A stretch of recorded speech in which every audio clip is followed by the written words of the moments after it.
अब हम लोग करते हैं इंडस्ट्रियल पॉलिसी रेजोल्यूशन ऑफ 1948। देखो, while formulating the industrial policy of 1948 तीन ग्रुप्स इन्वॉल्व थे। कौन कौन से ग्रुप थे? First group was led by Pandit Jawaharlal Nehru. तो ये जो ग्रुप था इसने क्या सजेस्ट किया कि इंडिया को फोकस करना चाहिए सोशलिस्ट पैटर्न ऑफ डेवलपमेंट पे। किस पे? सोशलिस्ट पैटर्न ऑफ डेवलपमेंट में। मतलब देखो, जब इंडिया आज़ाद हुआ तो इंडस्ट्रियल सेक्टर की स्थिति इंडिया में ठीक नहीं थी। गवर्नमेंट के पास लिमिटेड रिसोर्सेज थे। अब गवर्नमेंट क्या चाहेगी? अगर गवर्नमेंट के पास लिमिटेड रिसोर्सेज है तो गवर्नमेंट चाहेगी कि ये जो रिसोर्सेज है ये सब तक पहुंचे, specially to the people who are there in the bottom of the pyramid, specially to the people who are living in the lower strata of the society, specially to the people who are poor, weak, vulnerable, marginalised. इन लोगों तक resources पहुंचे। तो अब ये करने के लिए गवर्नमेंट के पास दो ऑप्शन था। पहला ऑप्शन था गवर्नमेंट के पास कि ये रिसोर्सेज को वो खुद कंट्रोल करे, पूरा ओनरशिप अपने पास रखे, देखे कि ये जो रिसोर्सेज है प्रॉपर्ली डिस्ट्रीब्यूट हो रहा है कि नहीं। दूसरा क्या ऑप्शन था गवर्नमेंट के पास कि ये रिस्पॉन्सिबिलिटी प्राइवेट सेक्टर को दे दे। लेकिन डर ये था गवर्नमेंट को कि प्राइवेट सेक्टर का, प्राइवेट पार्टी का मेन मोटिव होता है प्रॉफिट कमाना। हो सकता है वो सोशल वेलफेयर के ऑब्जेक्टिव को इग्नोर करे, हो सकता है ये जो रिसोर्सेज है ये प्रॉपर्ली डिस्ट्रीब्यूट ना हो प्राइवेट सेक्टर द्वारा, अमीर और अमीर होते जाए, गरीब और गरीब होते जाए। इसीलिए ये जो ग्रुप थे which was basically led by Pandit Jawaharlal Nehru, इन्होंने सजेस्ट किया कि इंडिया को फोकस करना चाहिए सोशलिस्ट पैटर्न ऑफ डेवलपमेंट में। मतलब government should control the majority of the resources. आप प्राइवेट सेक्टर पार्टिसिपेशन मत अलाउ करो। जो मेजॉरिटी ऑफ द रिसोर्सेज है it must be controlled by the government of India. ठीक है। Second group was led by Sardar Vallabh Bhai Patel. अब सरदार वल्लभ भाई पटेल ये जो ग्रुप था इसने बेसिकली सजेस्ट किया मिक्स्ड इकोनॉमी। इसने बोला कि इंडिया को फोकस करना चाहिए मिक्स्ड इकोनॉमी में। मिक्स्ड इकोनॉमी मतलब देखो, private sector participation should also be allowed in the process of economic development. ऐसा नहीं है कि आप पूरा रिसोर्सेज जो है गवर्नमेंट के हाथ में सौंप दो, नहीं, ऐसे मत करो। Both public and private sector should को एक्सिस्ट। आप प्राइवेट सेक्टर पार्टिसिपेशन भी अलाउ करो, आप उनके हाथ में भी कुछ रिसोर्सेज दो, उनको भी परमिशन दो कि वो कुछ इंडस्ट्रीज अपने भी स्टैब्लिश करे, अपने भी सेटअप करे, तो उनका पार्टिसिपेशन भी आप अलाउ करो। ये सेकेंड ग्रुप ने रिकमेंड किया। Third group was led by the followers of Gandhian principle. अब ये ग्रुप ने सजेस्ट किया कि हमें फोकस करना चाहिए विलेज लेड डेवलपमेंट पे।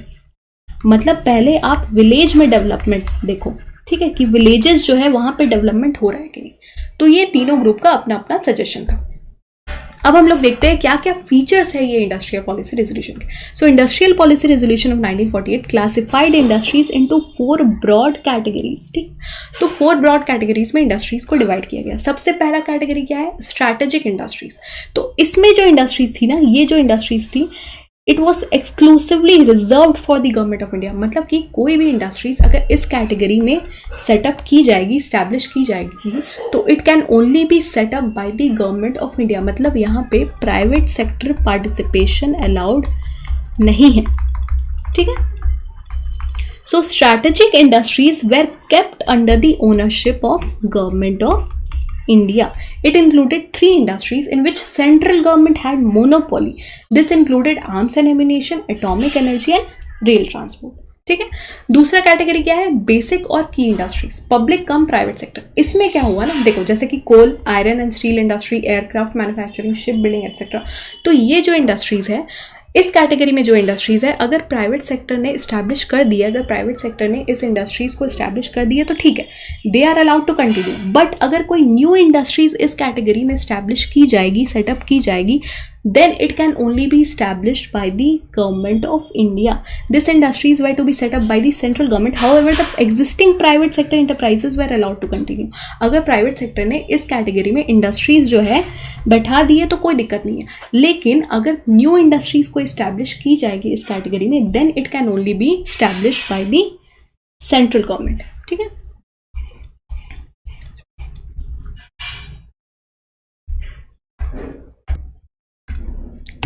और क्या कैटेगरी है? Important industries controlled private sector. It included 18 industries such as sugar, cotton textile, woollen industry, cement, salt etcetera. This industries continue to remain under private sector. तो ये category में private sector participation को allow किया गया. However the central government in consultation with the state government had general control over that. Other industries, all the industries which were not included in the above 3 categories, जो इन 3 categories में जो industries included नहीं थी वो उनको रखा गया in the category of other industries, and these industries were left open for private sector participation. All other industries which were not included in the above mentioned 3 categories were left open for the private sector. तो हम लोग industrial policy resolution 1948 के बारे में क्या देखें? सबसे पहला जो पंडित जवाहरलाल नेहरू ने बोला कि हम लोगों को फोकस करना चाहिए सोशलिस्ट पैटर्न ऑफ डेवलपमेंट में. That means government should control the majority of the resources. और एक तरफ सरदार वल्लभ भाई पटेल ने बोला कि मिक्स्ड इकोनॉमी को भी आप प्रमोट करो. तो दोनों ही चीजें, दोनों ही फीचर हम लोग को देखने को मिल रहा है इंडस्ट्रियल पॉलिसी रेजोल्यूशन ऑफ 1948 में. कैसे? देखो, आप जब फर्स्ट कैटेगरी देख रहे हो स्ट्रैटेजिक इंडस्ट्रीज, तो यहाँ पे बहुत सारी ऐसी इंडस्ट्रीज थी which were exclusively reserved for the central government. तो सोशलिस्ट पैटर्न ऑफ डेवलपमेंट का भी ध्यान रखा गया, प्लस मिक्स्ड इकोनॉमी का भी ध्यान रखा गया. जैसे कि आप ये कैटेगरी देखो, इसमें 18 इंडस्ट्रीज है जिसमें प्राइवेट सेक्टर पार्टिसिपेशन को अलाउ किया गया. That means this industries can be set up by the private sector. तो दोनों को बैलेंस करके चला गया. एक तो सोशलिस्ट पैटर्न ऑफ डेवलपमेंट का भी ध्यान रखा गया, प्लस मिक्स्ड इकोनॉमी के कॉन्सेप्ट पे भी ध्यान रखा गया. तो ये हम लोगों ने देखा इंडस्ट्रियल पॉलिसी रेजोल्यूशन ऑफ 1948. अब हम लोग देखते हैं इंडस्ट्रियल पॉलिसी रेजोल्यूशन ऑफ 1956. इसमें जैसे इंडस्ट्रीज कैसे डिवाइडेड थी? स्ट्रैटेजिक इंडस्ट्रीज, बेसिक और की इंडस्ट्रीज, फिर इंपॉर्टेंट इंडस्ट्रीज, अदर इंडस्ट्रीज. जब हम देख रहे हैं इंडस्ट्रियल पॉलिसी रेजोल्यूशन ऑफ 1956, तो यहाँ पे इंडस्ट्रीज को डिवाइड किया गया है इन टर्म्स ऑफ शेड्यूल्स में डिवाइड किया गया. सबसे पहला है schedule A which covers public sector 17 industries. तो कितनी इंडस्ट्रीज है शेड्यूल ए में? 17 industries wherein only the government of India could set up. So all the industries under the category of Schedule A was reserved exclusively for the government of India. That means any industry under Schedule A could be set up only by the government of India. Private sector participation was not allowed. ठीक है, तो schedule में कितनी industries? 17 industries. फिर आती है schedule B covering mixed sector, both public and private sector participation was allowed. 12 industries, इसमें 17 industries थी, इसमें 12 इंडस्ट्रीज है where development of new units would be taken up by the government of India, but private participation was also allowed. मतलब कि अगर कोई private party ने already industry set up कर दी है तो they were allowed to continue, but if any new industries would be set up under schedule B, it will be set up only by the government of India. ठीक है. फिर schedule C, all the remaining industries which were not included in the schedule A and the schedule B were thrown open for the private sector participation. All the remaining industries and their future development would in general be left to the initiative and enterprise of the private sector. तो देखो, हम लोगों ने देखा कि industrial policy resolution में mixed economy का ख्याल रखा गया, मतलब मिक्स्ड इकोनॉमी को भी प्रमोट किया जा रहा है. लेकिन यहाँ पे आप देखोगे तो यहाँ पे गवर्नमेंट ने अपनी पूरी पॉलिसी ही बदल दी. यहाँ पे मिक्स्ड इकोनॉमी पे कोई ध्यान नहीं रखा गया. यहाँ पे ज़्यादा से ज़्यादा जो इंडस्ट्रीज है, जो मेजर इंडस्ट्रीज है, that was reserved only for the government of India. देखो यहाँ पे 17 इंडस्ट्रीज, फिर यहाँ पे 12 इंडस्ट्रीज जो है उसमें भी जो है नई इंडस्ट्रीज अगर इस्टेब्लिश करनी है तो गवर्नमेंट ही इस्टेब्लिश कर सकती है. जो थोड़ी बहुत इंडस्ट्रीज थे they were only left open for private sector participation under schedule C. तो दोनों में डिफरेंस क्या है industrial policy resolution of 1948 and 56? 1948 की जब हम बात करते हैं तो दोनों में बैलेंस है. सोशलिस्ट पैटर्न ऑफ डेवलपमेंट का भी ख्याल रखा गया है एंड मिक्स्ड इकोनॉमी का भी ध्यान रखा गया है. But in case of industrial policy resolution of 1956, the objective of social and economic policy in India was the establishment of socialistic pattern of civilization. That means government should control the majority of the resources.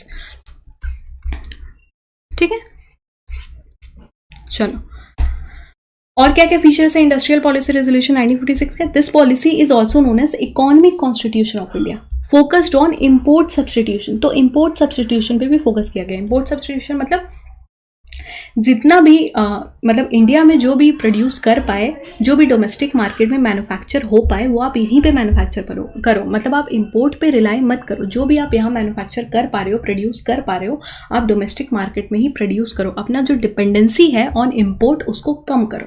उसका मतलब होता है import substitution. फिर industrial policy resolution 1956 for small scale industries intended at protection plus development. Protection plus development, इसका मतलब देखो small scale industries को protect करना चाहती थी गवर्नमेंट। क्यों? क्योंकि वो बहुत ज़्यादा कंपटीशन फेस कर रहे थे by large scale industries and medium scale industries. तो इन इंडस्ट्रीज को प्रोटेक्ट करने के लिए गवर्नमेंट ने क्या किया, बहुत सारे प्रोडक्ट्स जो है रिजर्व कर दिए for small scale industries. Reserve कर दिए मतलब these products can only be manufactured bye SSIs, मतलब कि स्मॉल स्केल इंडस्ट्रीज। गवर्नमेंट ने 504 आइटम जो है रिजर्व कर लिए for exclusive production in the small scale industries. That means this items or this products can only be 504 items can only be manufactured or produced by the small scale industries। ना private sector को allow है ना public sector को allow है कि आप जो है ये इन आइटम्स को मैन्युफैक्चर करो। ये जो 504 आइटम है ये सिर्फ और सिर्फ स्मॉल स्केल इंडस्ट्रीज ही मैन्युफैक्चर कर सकती है। तो ये गवर्नमेंट ने क्यों किया, स्मॉल स्केल इंडस्ट्रीज को प्रोटेक्ट करने के लिए किया, क्योंकि इतना कंपटीशन वो फेस नहीं कर पा रहे थे, वो ज़्यादा टाइम तक सर्वाइव नहीं कर पाते। तो इन स्मॉल स्केल इंडस्ट्रीज को प्रोटेक्ट करने के लिए गवर्नमेंट ने क्या किया, बहुत सारे आइटम्स जो है रिजर्व कर दिए मतलब these items can only be manufactured by small scale industries. In 1955, Planning Commission set up a committee on village and small scale industry, popularly known as Karve Committee। तो गवर्नमेंट ने establish की Karve committee. उसमें क्या हुआ, the IPR of 1956 advocated the policy of protection as endorsed by Karve Committee to improve economic feasibility and competitive power of small scale industry। The Industrial Policy Resolution 1956 came in for sharp criticism from private sector since the resolution reduced the scope for expansion of private sector significantly। मैंने आपको क्या बताया कि आप देख रहे हो कि IPR 1956 में प्राइवेट सेक्टर पार्टिसिपेशन का तो कोई ध्यान ही नहीं रखा गया। यहाँ पे आप कहीं पे भी आपको प्राइवेट सेक्टर पार्टिसिपेशन दिख रहा है, ना ही शेड्यूल ए में है, इसमें तो बिल्कुल भी नहीं है। पूरा जो इंडस्ट्रीज है exclusively controlled by the government of India. यहाँ पे जो न्यू इंडस्ट्रीज है वो गवर्नमेंट स्टैब्लिश करेगी। शेड्यूल सी में जो थोड़ी बहुत इंडस्ट्रीज है वो रख दिया आपने प्राइवेट सेक्टर के पास। और जब हम इंडस्ट्रियल पॉलिसी रेजोल्यूशन 1948 देख रहे थे तो यहाँ पे आप लोगों ने इस कैटेगरी में आप लोगों ने देखा था, इस कैटेगरी में प्राइवेट सेक्टर पार्टिसिपेशन को बहुत हद तक अलाउ किया गया था। बट 1956 के पॉलिसी में एक मेजर क्रिटिसिज्म यही है कि आप प्राइवेट सेक्टर पार्टिसिपेशन को अलाउ नहीं किया। It reduced the scope for the expansion of private sector significantly. The sector was kept under state control through a system of licences. तो देखो हम लोगों ने क्या देखा, IPR 1956 के बारे में 3 शेड्यूल्स में डिवाइड किया गया। इसको हम लोग इकोनॉमिक कॉन्स्टिट्यूशन ऑफ इंडिया भी बोलते हैं। फोकस्ड ऑन इम्पोर्ट सब्स्टिट्यूशन, कि आप अपना इम्पोर्ट डिपेंडेंसी को कम करो, जो आप डोमेस्टिक मार्केट में मैन्युफैक्चर कर पा रहे हो उसको यहीं पे मैन्युफैक्चर करो। Certain products was reserved for small scale industries. क्यों? इनको प्रोटेक्ट करने के लिए, ठीक है। Over a period of time more than 600 items way reserved for the small scale industry. तो उनको प्रोटेक्ट करने के लिए बहुत सारे जो आइटम्स थे वो रिजर्व कर दिए गए थे on the basis of recommendation of Karve committee. सबसे बड़ा क्रिटिसिज्म क्या है IPR 1956 का, कि प्राइवेट सेक्टर पार्टिसिपेशन को अलाउ नहीं किया गया, मिक्स्ड इकोनॉमी के कॉन्सेप्ट को प्रमोट नहीं किया गया, ठीक है। चलो, तो IRDA एक्ट 1951 जब आया, industries development and regulation act 1951 was also announced to legalise and control industries in the country. Compulsory licensing, तो ये जो IDR है, इसने बात की कंपलसरी लाइसेंसिंग की, मतलब कि अगर प्राइवेट सेक्टर को कोई इंडस्ट्री सेटअप करना है या एग्जिस्टिंग इंडस्ट्री को एक्सपैंड भी करना है तो भी लाइसेंस की ज़रूरत पड़ेगी। बिना लाइसेंसिंग के वो इंडस्ट्रीज़ को सेटअप नहीं कर सकते, ना ही एग्जिस्टिंग इंडस्ट्री को एक्सपैंड कर सकते। दोनों ही केस में लाइसेंस की ज़रूरत पड़ेगी as per IDRA act of 1951। Compulsory licensing, 70 industries listed under the act. Government had control over price distribution and supply of goods manufactured by these units. तो यहाँ पे क्या कर रहा है बेसिकली, देखो 1948 में तो प्राइवेट सेक्टर पार्टिसिपेशन को आप अलाउ कर रहे थे। फिर ये जो एक्ट पास किया गवर्नमेंट ने, इसमें भी बोल दिया कि 70+ इंडस्ट्रीज में कंपलसरी लाइसेंसिंग की ज़रूरत होगी। मतलब कि अगर प्राइवेट सेक्टर को कोई इंडस्ट्री सेटअप करनी है या एग्जिस्टिंग इंडस्ट्री को एक्सपैंड करनी है, दोनों ही केस में प्राइवेट सेक्टर को लाइसेंस लेना पड़ेगा गवर्नमेंट से। Industrial licence in order to open new industry और टू एक्सपैंड प्रोडक्शन, दोनों ही केस में obtaining a licence from the government was a pre requisite.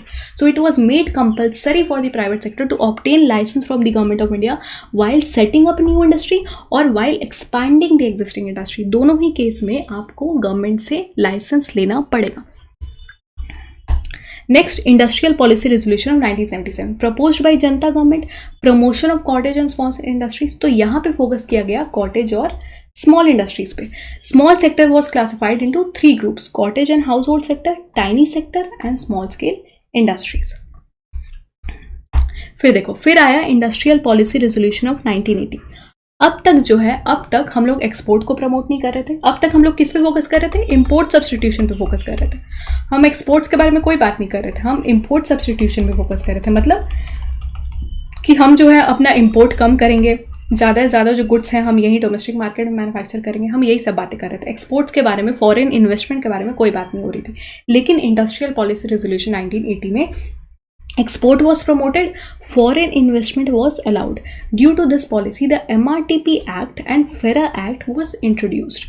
The objective was to liberalize the industrial sector, to increase the industrial productivity and competitiveness of the industrial sector. तो यहाँ पे export पे, इस policy में export को promote किया गया, foreign investment को प्रमोट किया गया।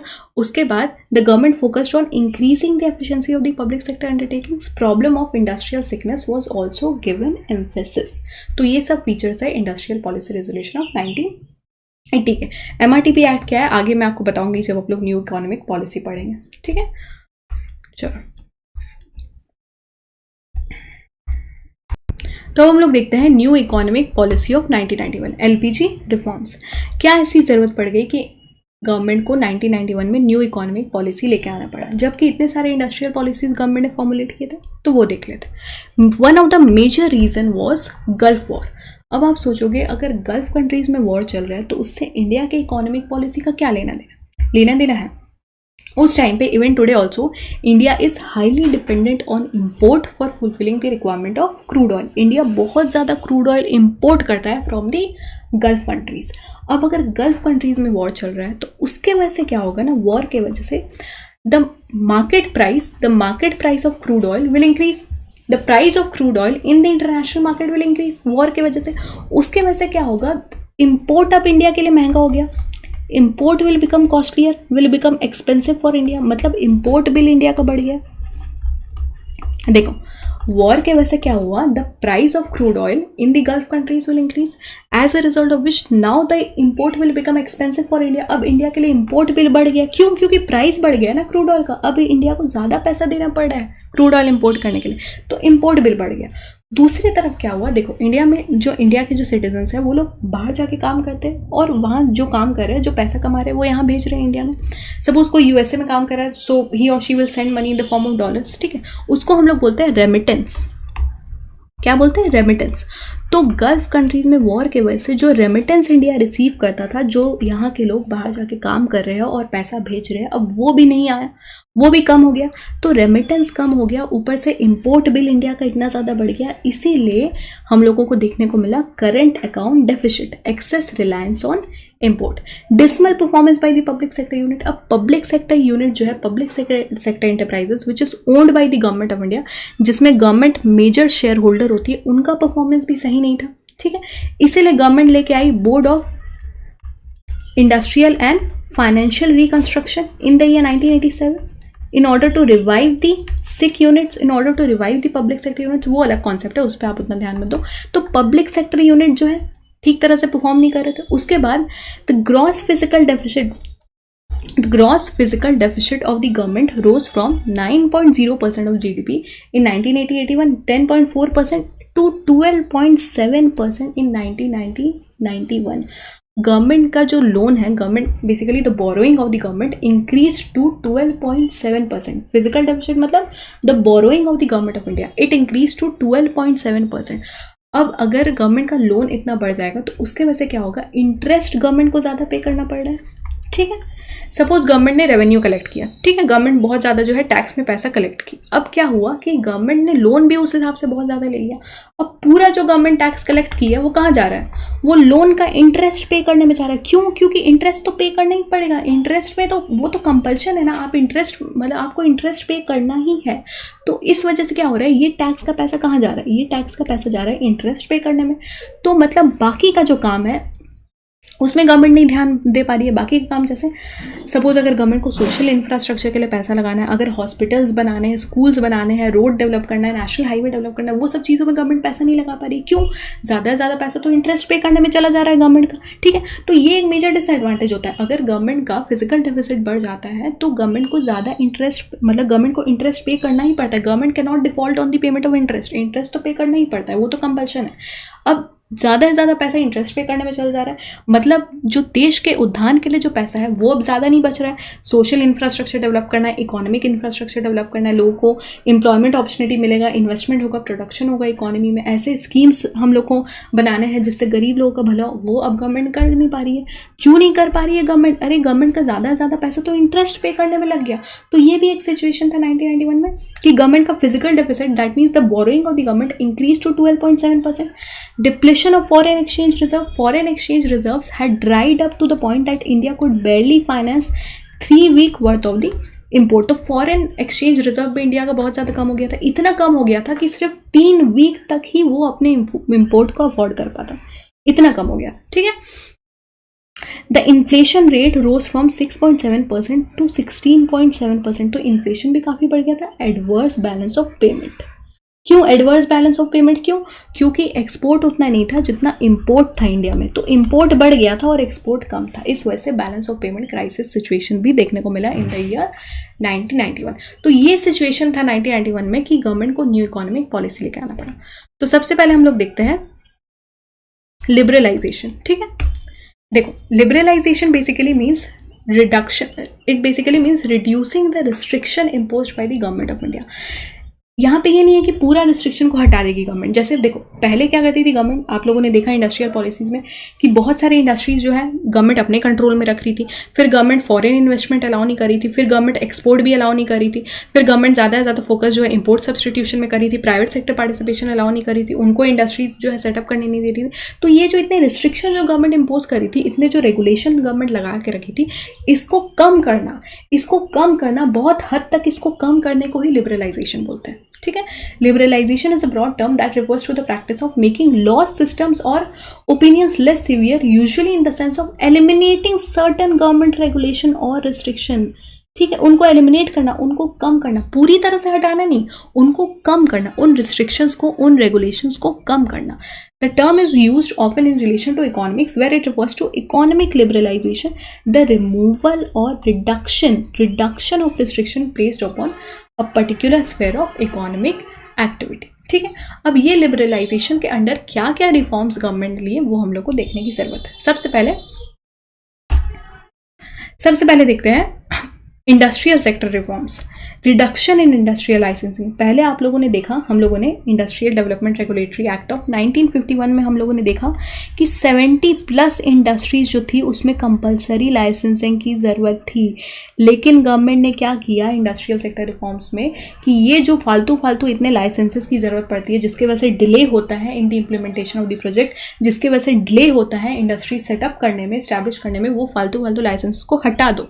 तो वो लाइसेंसिंग जो था, इतना कंपलसरी लाइसेंसिंग कि अगर आपको कोई भी इंडस्ट्री सेटअप करना है, कोई भी इंडस्ट्री को एक्सपैंड करना है, तो पहले आपको गवर्नमेंट से लाइसेंस लेना पड़ता था, वो चीज़ों को गवर्नमेंट ने हटा दिया, कम कर दिया। This policy eliminates the industrial licensing, तो वो लाइसेंसेस को हटा दिया गया for all project except for 5 industries. तो अभी प्रेजेंटली अगर आपको कोई इंडस्ट्री सेटअप करनी है तो पांच इंडस्ट्रीज के केस में आपको लाइसेंस की जरूरत है। वो क्या इंडस्ट्रीज है? जैसे ये जो अल्कोहलिक इंडस्ट्रीज, अगर आप उससे रिलेटेड अगर कुछ इंडस्ट्रीज इस्टेब्लिश कर रहे हो, उस केस में cigarettes, tobacco, defence equipment, electronic, aerospace, dangerous chemical, industrial explosive. तो ये जो 5 कैटेगरी है, अब इसमें आपको लाइसेंसिंग की जरूरत है। According to this policy no licence required to start a new unit. Start करना है तो भी आपको लाइसेंस की जरूरत नहीं है, और टू एक्सपैंड, अगर आपको एक्सपैंड करना है तो भी जरूरत नहीं है। Diversify the existing unit. However licensing for the above stated industries is compulsory. In industries के लिए लाइसेंसिंग कंपलसरी है। कितने? 5 इंडस्ट्रीज के लिए। पहले कितने सारे इंडस्ट्रीज थे? आप लोगों ने देखा 70+ इंडस्ट्रीज थी। अभी 5 इंडस्ट्रीज के लिए लाइसेंसिंग कंपलसरी की है गवर्नमेंट द्वारा, due to environmental and safety reasons. Contraction of public sector. देखो पहले हम लोगों ने देखा कि बहुत सारे इंडस्ट्रीज थे which was reserved exclusively for the government of India. अब उन इंडस्ट्रीज को कम कर दिया गया। Now only 3 industries are reserve for the government of India. कौन कौन से? Railways, atomic energy and defence. इसमें प्राइवेट सेक्टर पार्टिसिपेशन अलाउ नहीं है। यहाँ पे मैं कोर रेलवेज की बात कर रही हूँ, ठीक है, कोर रेलवेज, सर्विस वाले पार्ट की नहीं। कोर रेलवेज जो है वहाँ पे सिर्फ गवर्नमेंट का मोनोपोली है, ठीक है। D reservation of production areas. पहले हम लोगों ने देखा इंडस्ट्रियल पॉलिसीज में कि बहुत सारे जो प्रोडक्ट्स थे, बहुत सारे आइटम्स थे, more than 500 items was reserved for the small scale industries. मतलब these items can only be manufactured by small scale industries, हम लोगों ने देखा था।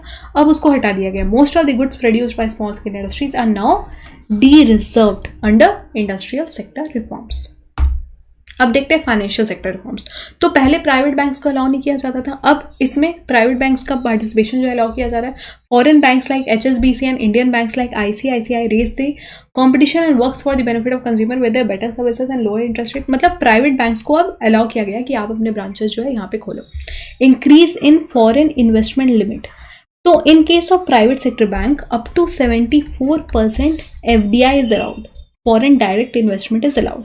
तो ये भी एक रिफॉर्म लिया गया। रिड्यूसिंग वेरियस रेशियो, CRR और SLR का जो रेशियो है, जो रिक्वायरमेंट है कि इतना मेंटेन करना है, वो भी कम कर दिया गया। D regulation of interest rate. पहले RBI रेगुलेट करता था इंटरेस्ट रेट को। RBI रेगुलेट करता था मतलब वो बैंक को बताता था कि आप जब लोन प्रोवाइड कर रहे हो तो आपको कितना इंटरेस्ट चार्ज करना है। अब वो हट गया है, अब RBI रेगुलेट नहीं करेगा। अब जो है बैंक डिसाइड करेगा interest rate on the basis of supply and demand forces in the market, ठीक है। और क्या रिफॉर्म्स लिए गए? फॉरेन एक्सचेंज रिफॉर्म्स में रुपी डीवैल्यूएशन। रुपी डीवैल्यूएशन की वजह से क्या होता है ना, एक्सपोर्ट्स विल बिकम कंपेटिटिव और जो इंपोर्ट है वो एक्सपेंसिव हो जाएगा, ठीक है। अब जब रुपी डीवैल्यू हो रहा है तो उसका क्या फायदा? उसका बहुत फायदा। देखो सबसे पहले तो हमारा जो एक्सपोर्ट है वो बढ़ेगा, ठीक है, क्योंकि रुपी डीवैल्यू हुआ है तो एक्सपोर्ट तो बढ़ेगा। और प्लस क्या होगा, इंपोर्ट अगर महंगा होगा ना हमारे लिए, तो हम क्या कोशिश करेंगे कि ज़्यादा से ज़्यादा गुड्स जो है हम डोमेस्टिक मार्केट में ही, मतलब ज़्यादा से ज़्यादा गुड्स जो है हम डोमेस्टिक मार्केट में ही प्रोड्यूस करें, यहीं से हम खरीदें। तो demand for domestic goods will increase, ठीक है। डिमांड बढ़ेगा, एम्प्लॉयमेंट अपॉर्चुनिटी बढ़ेगा, लोगों का इनकम बढ़ेगा, GDP ग्रोथ होगा, ये सब चीज़ें होगी, ठीक है। इसीलिए डीवैल्यूएशन ऑफ रुपी एक रिफॉर्म था जो कि इंट्रोड्यूस किया गया अंडर फॉरेन एक्सचेंज रिफॉर्म, ताकि हमारा जो एक्सपोर्ट्स है वो कंपेटिटिव हो, मतलब एक्सपोर्ट्स बढ़ जाए और इम्पोर्ट जो है थोड़ा कम हो जाए। मतलब हम इम्पोर्ट पे उतना रिलाय नहीं करें, ज़्यादा से ज़्यादा जो गुड्स हैं हम यहीं पे मैन्युफैक्चर करें, ठीक है। Market determination of exchange rate. Exchange rate will be determined based on supply demand forces in the market. Next, trade policy reforms. इसमें क्या रिफॉर्म्स लिए गए? Removal of quantitative restriction on import and export. पहले quantitative restriction था, मतलब कि बोल दिया जाता था कि आप इससे ज़्यादा इंपोर्ट नहीं कर सकते, अब उसको हटा दिया गया। Removing export duties. तो एक्सपोर्ट ड्यूटीज भी बहुत हद तक हटा दिया गया। The government removes the export duties on goods and services to raise the competitive position of Indian products in the international market, ताकि ज़्यादा से ज़्यादा एक्सपोर्ट जो है बढ़ पाए, इसलिए एक्सपोर्ट ड्यूटी को भी हटा दिया गया।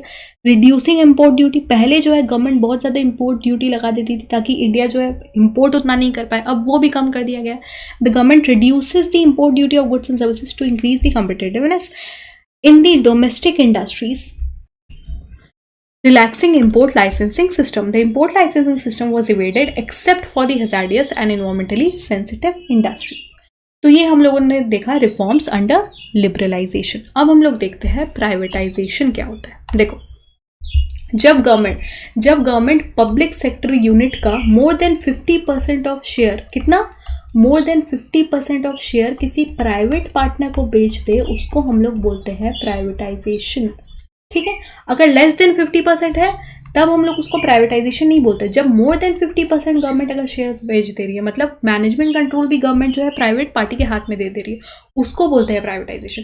Privatisation refers to transferring ownership, operation and control of government or public entity to a non government or private enterprise. The process is carried out to make sure that the public firm or organization becomes more disciplined and more efficient with respect to market's expectation. तो क्यों government privatisation करती है, मतलब क्यों government जो है public sector unit के majority shares कोई प्राइवेट पार्टनर को बेच दे रही है, गवर्नमेंट ऐसा क्यों कर रही है? बहुत सारे रीजंस हो सकते हैं। सपोज ये जो पब्लिक सेक्टर अंडरटेकिंग है वो ठीक तरह से परफॉर्म नहीं कर रही है, बहुत समय से लॉस इंकर कर रही है, या फिर हो सकता है कि गवर्नमेंट को जो है रेवेन्यू जनरेट करना है, गवर्नमेंट चाहती है कि कहीं से भी जो है हमें फंड आए, उस वजह से भी हो सकता है, या फिर in order to increase the efficiency of public sector undertaking, कि कोई प्राइवेट सेक्टर को भी इन्वॉल्व करो। तो ये सब कारणों की वजह से गवर्नमेंट जो है प्राइवेटाइज करती है पब्लिक सेक्टर अंडरटेकिंग को। तो क्या क्या ऑब्जेक्टिव्स है, जैसे मैंने आपको बताया, improve the financial situation of the government, reduce the workload of the public sector companies, raise fund, अगर गवर्नमेंट को फंड की जरूरत है तो भी गवर्नमेंट बोलेगी ठीक है हम शेयर्स बेच देते हैं। Improved efficiency, enhanced competition, better revenue generation, no external influence, diversified functioning, provide better and improve goods and services to the consumer, create healthy competition, encouraging FDI in India. तो ये सब रीजंस की वजह से government generally go for privatisation of public sector undertaking. ठीक है, अब last हम लोग देखते हैं ग्लोबलाइजेशन। देखो, जब हम बात करते हैं ग्लोबलाइजेशन की, तो ग्लोबलाइजेशन का मतलब सिर्फ ये नहीं होता है कि free flow of goods and services between one country and rest of the world. सिर्फ यहाँ पे गुड्स एंड सर्विसेज की फ्री फ्लो की बात नहीं होती, यहाँ पे सब चीज़ों की बात होती है। Free flow of capital, free flow of technology, free flow of people, free flow of ideas, free flow of managerial skill, मतलब सब चीज़ों की बात हो रही है यहाँ पे। सिर्फ ये नहीं कि ट्रेड रिलेशन हमारा कैसा है, फिर या फिर कौन सा गुड्स एंड सर्विसेज जो है ट्रांजैक्शन हो रहा है एक कंट्री और दूसरे कंट्री के बीच में, नहीं, यहाँ पे सब चीज़ों की बात है कि कितना कैपिटल जो है हमारी कंट्री में आ रहा है, कौन सा न्यू टेक्नोलॉजी आ रहा है, कितने जो है लोग बाहर देश से हमारे देश में काम करने आ रहे हैं, वो क्या अपनी आइडियाज़ ला रहे हैं, क्या अपने कल्चर ला रहे हैं। तो सब चीज़ों के बारे में जब हम बात कर रहे हैं तो उसका मतलब होता है globalisation. Globalisation is defined as the increase in the free flow of goods and services. तो गुड्स एंड सर्विसेज तो है ही, but there are other things which are included in case of globalisation, capital, people, technology and ideas across international boundaries. Globalization refers to the spread of flow of financial products, goods, technology, information, and jobs across national borders and cultures. In economic terms, it describes an interdependence of nations around the globe fostered through free trade. Globalization refers to integration of economy with the world economy. It is a multifaceted aspect. मैंने क्या बोला? It is not only related to transaction between one country and rest of the world related to goods and services. नहीं, capital, people, technology, free flow of ideas, culture, सब चीज़ include होते हैं when we talk about globalization. अब globalization के बहुत सारे फायदे हैं। ग्लोबलाइजेशन की वजह से ही तो बाकी हमारे जो देश के लोग हैं वो बाहर, हमारे जो देश के लोग हैं वो बाहर जाकर काम कर रहे हैं, बाहर के लोग यहाँ आके काम कर रहे हैं, मल्टीनेशनल कंपनीज कितनी इंडिया में खुल रही है, फिर लोगों को एम्प्लॉयमेंट अपॉर्चुनिटी मिल रही है, इनकम बढ़ रहा है, पर कैपिटा इनकम बढ़ रहा है, जीडीपी ग्रोथ देखने को मिल रहा है। तो ये सब बेनिफिट्स होते हैं ग्लोबलाइजेशन के। ठीक है, तो ये हम लोगों ने देख लिया एलपीजी रिफॉर्म्स। अब हम लोग देखते हैं positive and negative outcomes of LPG reforms.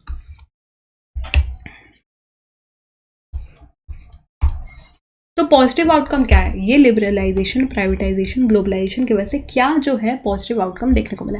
India GDP growth rate increased. ये इकोनॉमिक पॉलिसी से पहले 1991 इकोनॉमिक पॉलिसी से पहले जो है जीडीपी ग्रोथ इंडिया में 2%, 3% ऐसा रहता था। अब आप देखोगे तो 7%, 8%, 9% ऐसा जीडीपी ग्रोथ रेट देखने को मिलता है। तो ये एक बेनिफिट है। Since 1991, India has firmly established itself as a lucrative foreign investment destination and FDI equity inflows in India. तो ग्लोबलाइजेशन, प्राइवेटाइजेशन, लिबरलाइजेशन की वजह से जो फॉरेन डायरेक्ट इन्वेस्टमेंट है इंडिया में वो भी बढ़ा है। In 1991 the unemployment rate was high, तो अनएम्प्लॉयमेंट भी हाई था प्रायर टू 1991, बट उसके बाद जब से न्यू एलपीजी पॉलिसी आई है मोर एम्प्लॉयमेंट गॉट जनरेटेड। कैसे? As new foreign companies come to India due to liberalisation many new entrepreneurs started companies. तो क्या क्या बेनिफिट है? जीडीपी ग्रोथ रेट देखने को मिल रहा है, इंडिया में जो है फॉरेन डायरेक्ट इन्वेस्टमेंट बढ़ा है, एम्प्लॉयमेंट अपॉर्चुनिटी जनरेट हो रहा है, फिर उसके बाद इनकम जनरेशन हो रहा है, पर कैपिटा इनकम बढ़ रहा है, जीडीपी ग्रोथ रेट पॉजिटिव है। तो ये सब चीज़ें देखने को मिल रही है। India experienced a worst position in respect of foreign exchange reserve were it decline to $3.96 billion. तो उस टाइम पे foreign exchange reserve in the year 1989 to 90 बस 3.96 बिलियन ही था आफ्टर एलपीजी रिफॉर्म्स। अभी इन अक्टूबर 2021 में कितना है? The country's foreign exchange reserve reportedly touched an all-time high of $645 billion. Negative outcome क्या है of LPG reform? It also resulted in large increase in inequality. तो income inequality बढ़ गया LPG reforms की वजह से। देखो, जीडीपी ग्रोथ रेट तो पॉजिटिव है, इनकम तो जनरेट हो रहा है, लेकिन ये इनकम जो है, ये जो इनकम है ये इक्वली, ये प्रॉपरली डिस्ट्रीब्यूट नहीं हो रहा है among various section of the population. अमीर और अमीर होते जा रहा है, गरीब और गरीब होते जा रहा है। As per report by Oxfam, presently top 10% of the population holds around 70% of the income that is generated in the economy. तो टॉप 10% ऑफ पॉपुलेशन के पास ये इनकम का 70% है।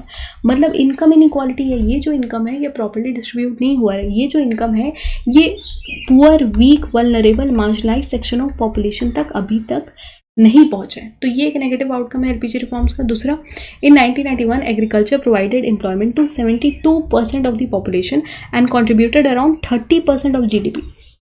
ठीक है, तो 1991 में एग्रीकल्चर का contribution in GDP was around 30%, but अभी now the share of agriculture in GDP has gone down drastically to 18%। तो इतना ज़्यादा कम हो गया है share of agriculture in GDP due to opening up of Indian economy to foreign competition. More multinational companies are competing local businesses and companies which are facing problem due to financial constraint.